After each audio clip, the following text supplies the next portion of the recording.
মসুর ডাল দিয়ে কলার থোড় আমি এই ১ম রান্না করলাম। এতটা যে টেস্টি হবে আমি ভাবতেই পারিনি। ভীষণ ভালো লেগেছে খেতে। নমস্কার বন্ধুরা, আমার মাস্ট কিচেনে আপনাদের সকলকে স্বাগত জানাই। আজ আমি কলার থোড় মসুর ডাল দিয়ে রান্না করব। তা চলুন আমি এই রেসিপিটা কিভাবে রান্না করলাম আপনাদের সঙ্গে শেয়ার করে নিই। রাজস্থানে আসার পর আমি এই ১ম কলার থোড় পেলাম, তাই নিয়ে আসলাম। এখানকার লোকেরা কলার থোড় খায় না, ফেলে দেয়। তাই এক দাদা আছে, আমি উনাকে বলছি যে, "আপনি যখন গাছ কাটবেন তখন আমাদের কলার ভেতরে থোড়টা দিবেন, ওটা আমরা খাই।" তা উনার থেকেই নিয়ে এসেছি। তা দেখুন ১ম এ আমি কলার থোড়টাকে এভাবে করে কেটে নিচ্ছি। এটার মধ্যে আঁশটা কম আছে, থোড়টা ভালো আছে। তা আঁশ থাকলে আঁশগুলোকে ফেলে নিতে হবে আঙুলে পেঁচিয়ে, পেঁচিয়ে। তা আমি কেটে এটাকে দেখুন মিহি, মিহি করে পাতলা করে আমি কেটে নিলাম। দেখুন আমার কাটা হয়ে গেলো সব থোড়। এখন আমি কিছুটা রসুন এখানে থেতো করে নিচ্ছি। এখন আমি কিছুটা পেঁয়াজ চপ করে নেব। দেখুন এই কাঁটাটা দিয়ে আমি পেঁয়াজটাকে কেটে নেব।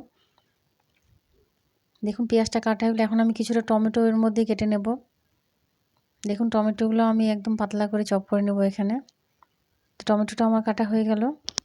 তবে চলুন শুরু করি রান্নাটা। আমি ১ম এ কড়াইতে তেল দিয়ে দিলাম। তেলটা গরম হয়ে গেছে। এখন আমি এর মধ্যে ২ টো শুকনো লঙ্কা দিয়ে দিলাম, আর তেজপাতা দিয়ে দিলাম, আর অল্প গোটা জিরে দিলাম, আর যে রসুন কুচানোটা ছিল সেটা আমি এর মধ্যে দিয়ে দিলাম।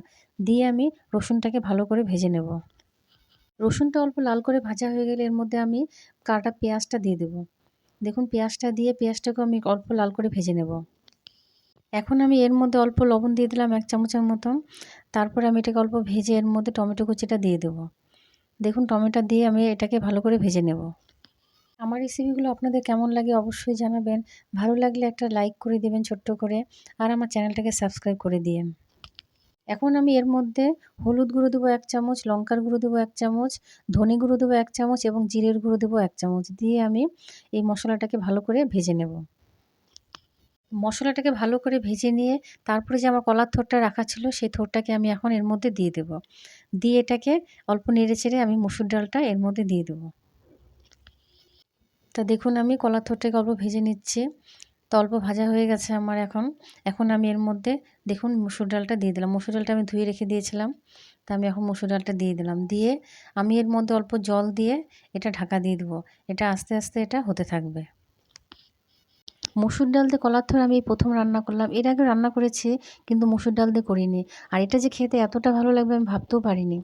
তা আমি এখন এটার মধ্যে জল দিয়ে আমি এটা ঢাকা দিয়ে রেখে দেবো। তো এটা আস্তে, আস্তে হবে। দেখুন হয়ে গেছে। তো এখন আমি এর মধ্যে অল্প মিষ্টি দিয়ে দেবো, চিনি, আর অল্প গরম মসলা দিয়ে দেবো। দিয়ে আমি এটাকে নামিয়ে নেব। আপনারা একবার এইভাবে মসুর ডাল দিয়ে কলার থোড় রান্না করে দেখুন, ভীষণ ভালো লাগবে খেতে। এটা আপনারা ভাত, পরোটা, রুটি সব কিছুর সঙ্গেই খেতে পারবেন। এটা এতটাই স্বাদ লাগে খেতে। আপনারা একবার অবশ্যই এইভাবে করে দেখুন। আর কেমন লাগলো আমার এই রেসিপিটা অবশ্যই জানাবেন। ভালো লাগলে লাইক করবেন, কমেন্টস করবেন এবং শেয়ার করবেন এবং আমার চ্যানেলটাকে সাবস্ক্রাইব করে দিয়েন। আর আপনারা অবশ্যই একবার এইভাবে রান্না করে দেখুন। আবারও দেখা হচ্ছে আপনাদের সঙ্গে আমার নেক্সট রেসিপিতে।